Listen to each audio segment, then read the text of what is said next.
और inside stories के लिए मेरे इस यूट्यूब चैनल को सब्सक्राइब करें और फेसबुक पेज को भी लाइक करें।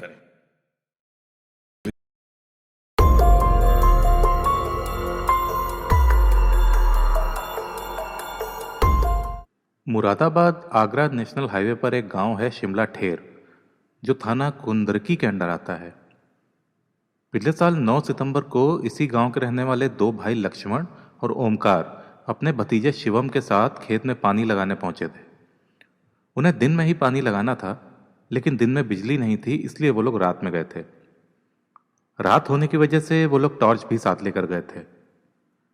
खेत में पहुंचकर उनको कुछ आहट सी सुनाई दी। टॉर्च की रोशनी में उन्होंने देखा तो वहां पर 4 आदमी खड़े थे, जिनके हाथ में हथियार थे। उन्होंने गांव के ही बबलू को बांध रखा था, जो कि गांव का एक रसूख वाला आदमी था। इन तीनों को बबलू को इस हाल में देखकर समझते देर नहीं लगी, और जब वो वहां से भागने लगे तो बदमाश ने उन पर टॉर्च की रोशनी डालते हुए वार्निंग दी, अगर भागे तो गोलियों से छलनी कर दिया जाओगे, जहां हो वहीं रुक जाओ। तीनों निहत्थे थे, इसलिए अपनी अपनी जगह पर खड़े हो गए। बदमाश उनको वहीं ले आए जहां पर बबलू को बांधा हुआ था, और उन्होंने इन तीनों को भी बबलू के साथ बिठा दिया। इसके बाद 3 बदमाश लक्ष्मण को लेकर चले गए और एक राइफलधारी बदमाश बंधे हुए लोगों पर चौकसी करता हुआ खड़ा रहा। कुछ देर बाद वो लोग लक्ष्मण को लेकर लौटे तो उनमें से एक ने कहा, लड़का तो अच्छा है। इसके बाद बदमाशों ने आपस में कुछ बातें की और वहीं 3 बदमाश उसे फिर से लेकर जंगल चले गए। करीब 20 मिनट बाद वो लोग लौटे और उनके साथ लक्ष्मण नहीं था। उनमें से एक बदमाश ने कहा, काम हो गया है। बदमाश के मुंह से ये बात सुनकर ओमकार और शिवम घबरा गए। लक्ष्मण को लेकर उनके दिमाग में तरह तरह के ख्याल उठने लगे। इसके बाद बदमाशों ने बबलू, ओमकार और शिवम की तलाशी ली।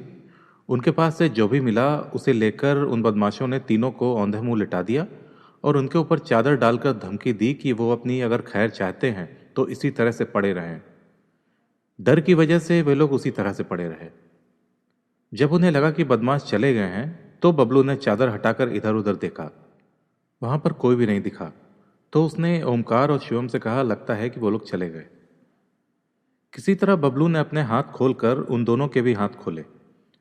इसके बाद सभी तेजी से गांव की ओर भागे। गांव जाकर उन्होंने बताया कि बदमाशों ने उन्हें बंधक बनाकर लूट लिया और लक्ष्मण को अपने साथ लेकर चले गए हैं। उनके इतना कहते ही गांव में शोर मच गया। लाठी डंडा और बाकी हथियार लेकर गांव वाले खेतों की तरफ दौड़ पड़े। सब लक्ष्मण और बदमाशों को खोजने लगे। थोड़ी देर में खेत के एक छोर पर गड्ढे में लक्ष्मण की सिर कटी बॉडी मिली। इसकी सूचना बबलू ने वहीं से फोन पर थाना कुंदरकी को दे दी। उस समय थाना प्रभारी धीरज सिंह सोलंकी हाईवे पर राउंड पर थे। खबर मिलते ही वो घटनास्थल पहुंच गए। लक्ष्मण के बारे में पता चलने पर उसके घर में कोहराम मच गया। उसकी पत्नी अमरवती और दोनों बच्चे बिलक बिलक के रो रहे थे।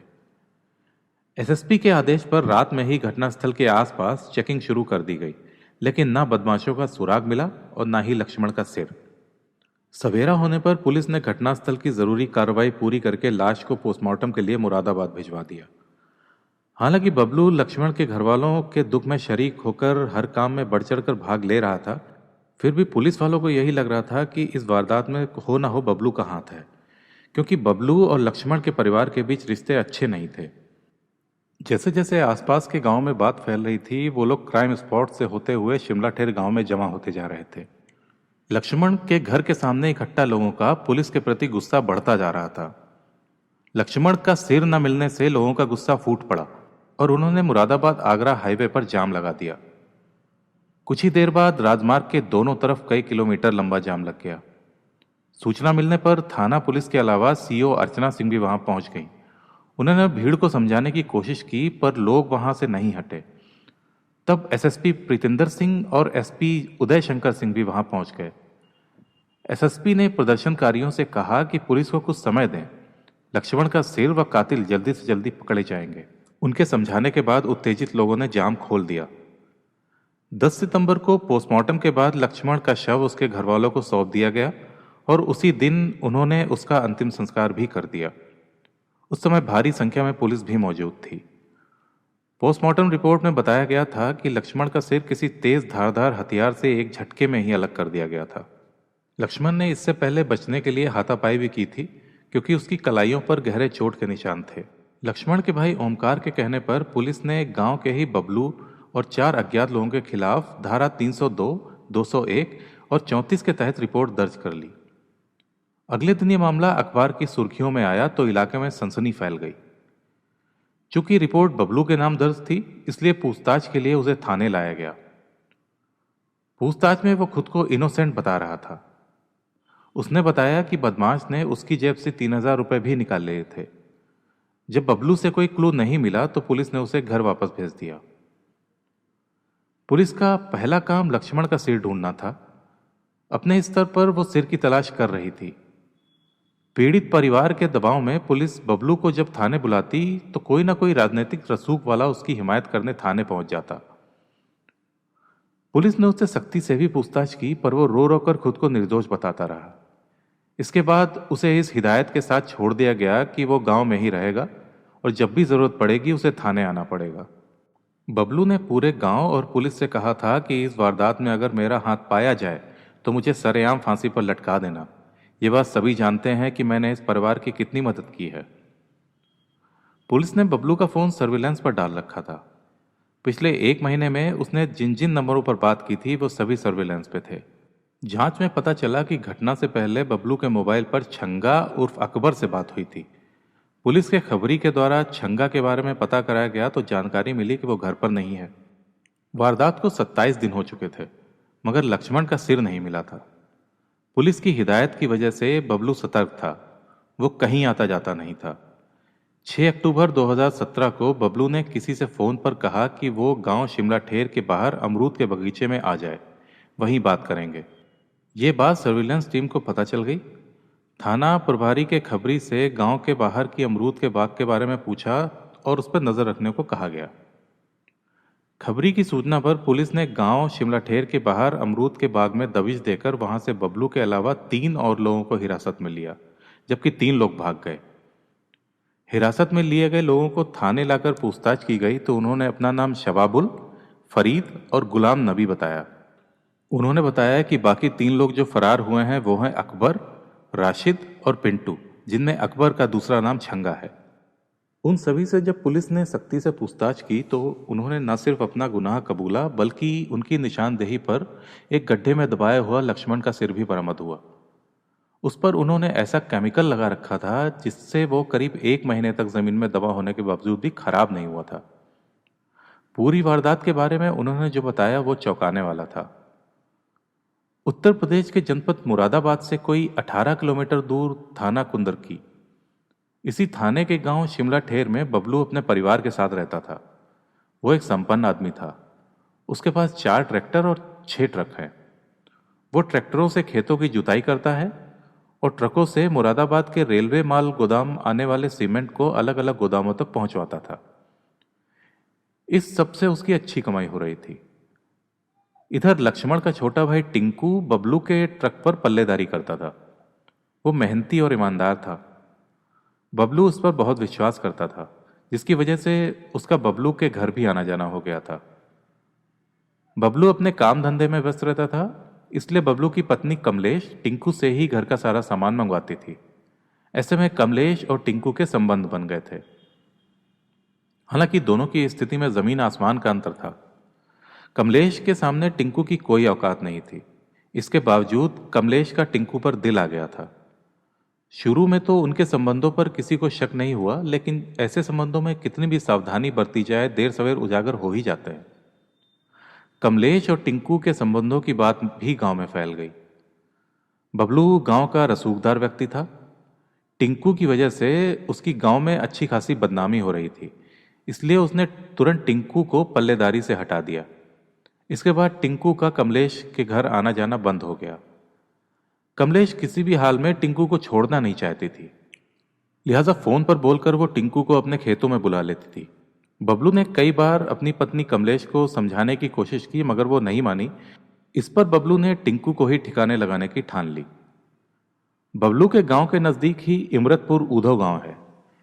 इसी गांव में अकबर उर्फ छंगा रहता है।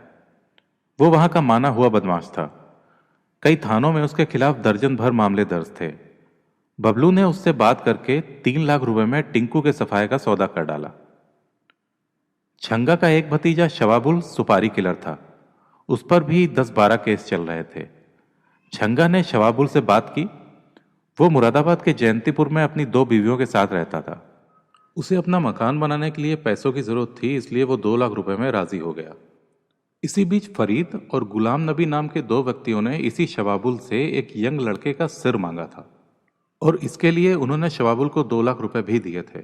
ये नरमुंड उन्हें सालिम के थ्रू दिल्ली के सीलमपुर में रहने वाले एक बड़े तांत्रिक महफूज आलम के पास पहुंचाना था। इसके अलावा फरीद सपेरा और तांत्रिक भी है। महफूज आलम के नरमुंड पहुंचाने पर गुलाम नबी और सालिम को 20 लाख रुपए देने की बात कही गई थी, पर इन दोनों ने शवाबुल से 2 लाख रुपए में ही सौदा तय कर लिया था। तांत्रिक महफूज आलम उस नरमुंड का क्या करने वाला था, यह किसी को पता नहीं था। शवाबुल को दोहरा फायदा उठाने का मौका मिल गया था। उसे टिंकू की हत्या 2 लाख में करनी थी, उसका सिर काटकर गुलाम नबी को देना था, यानी कि एक तीर से उसके 2 शिकार हो रहे थे। इस डील के बाद से बबलू टिंकू की हर गतिविधि पर नजर रखने लगा। उसे कहीं से पता चल गया कि 9 सितंबर की रात टिंकू अपने खेत में पानी लगाने जाएगा।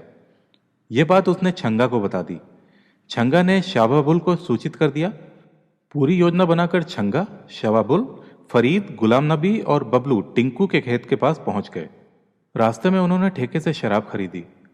बबलू के अलावा उन सब ने खेत के किनारे बैठकर शराब पी। योजना के अनुसार उन्होंने बबलू का हाथ बांधकर उसे वहीं पर बैठा दिया। 9 सितंबर 2017 की शाम को खाना खाने के बाद यादराम ने अपने दोनों बेटों लक्ष्मण और ओमकार को खेत में पानी लगाने को कहा, क्योंकि उस दिन उनका तीसरा बेटा टिंकू डीसीएम गाड़ी में तरोई भरकर दिल्ली की आजादपुर मंडी में बेचने के लिए गया हुआ था। लक्ष्मण और ओमकार अपने चचेरे भाई शिवम को भी साथ ले गए थे। वो अपने साथ टॉर्च भी ले गए थे।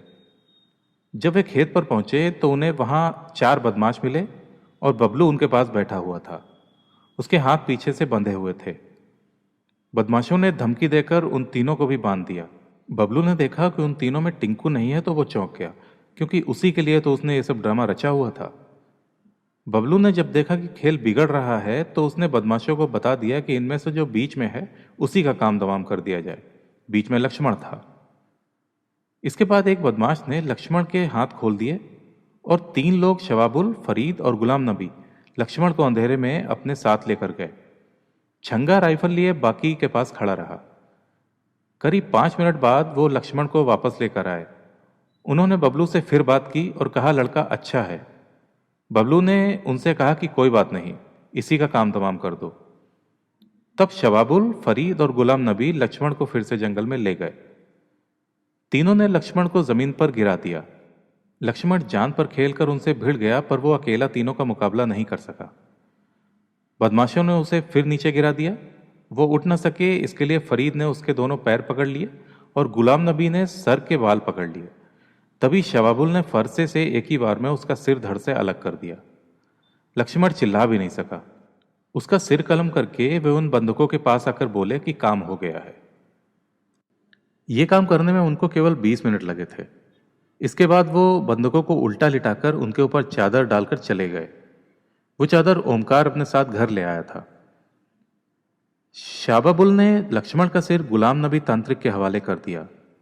गुलाम नबी ने केमिकल का लेप लगाकर उसके सिर को डिंगरपुर के जंगल में एक बेर के पेड़ के नीचे दबा दिया था। करीब आधे घंटे बाद ओमकार, बबलू और शिवम ने किसी तरह खुद को खोला और तेजी से गांव की तरफ भाग गए।